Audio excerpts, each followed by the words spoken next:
Yn rownd 7 o'r Super League, taith i Lundain oedd hi i Ddreigiau Caerdydd wrth i dîm prif ddinas Cymru barhau i edrych am ei buddugoliaeth gyntaf y tymor hwn. Roedd yna deimlad o Dafydd yn erbyn Goliath wrth i London Pulse anelu i barhau a'i rhediad digiro nhw sydd ar frig y tabl wedi 6 gêm, y Ddreigiau ar y gwaelod, ond mae ganddyn nhw gêm ychwanegol i'w chwarae. Roedd hi'n ddechrau da i'r tîm mewn gwyrdd yn gyfartal wedi 5 munud o chwarae diolch i'r gôl yma i'r seithfraig Georgia Rowe. Ond y cyfle i fynd ar y blaen yn mynd yn ofer wedi Iarrington fethu'r ergyd.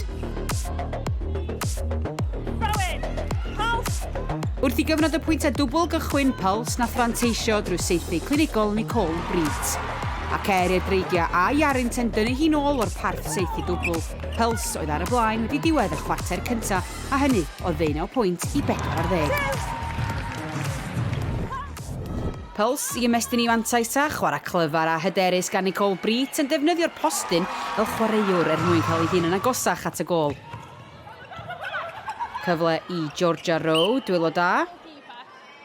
Dylia hwn fod yn hawdd. Mae'n methu, ond mae'n casglu'r bêl yn dda. Ac yn llwyddo gael y pwynt yn y diwedd.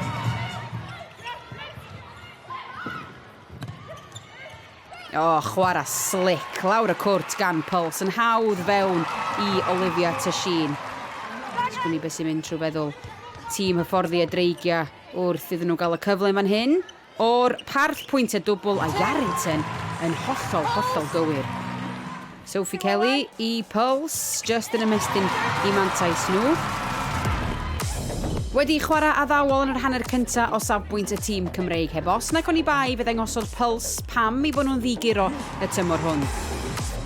Fe ddangosodd y Ddreigiau fflachiadau hyfryd y chwarae ar y degad drwy ddod o hyd i'r gwagle ar y cwrt a chadw'r pwyntiau i ddod. Ond i Chelsea B dod i'r cwrt ar gyfer y 5 munud ola, doedd hi methu a troi'r cyfleoedd mewn i bwyntiau o barth y pwyntiau dwbl.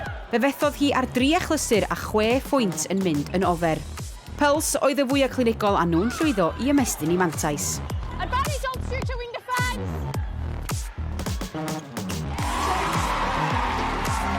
Dyma oedd hanes y chwarter ola hefyd. Roedd Pulse wedi tynnu yn rhy bell ar y blaen a'i amddiffyn yn darllen chwarae ymosodol o Ddreigiau a'i gwneud hi'n anodd yn ymosodol i'r tîm Cymreig. Y merched mewn pinc yn cadw i penna ac yn mynd trwy'r cymala mwyn ymestyn i mantais ar y sgorfwrdd wrth i Olivia Tasheen a Sophie Kelly barhau i gydweithio'n gelfydd yn y cylch.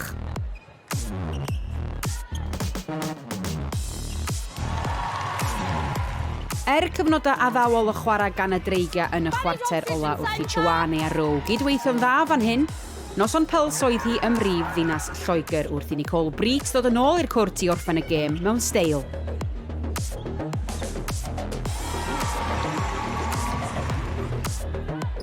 Mae tîm prif ddinas Cymru yn teithio nôl lawr yr M4 yn parhau i bendroni o ble ddaw'r fuddugoliaeth gyntaf yna.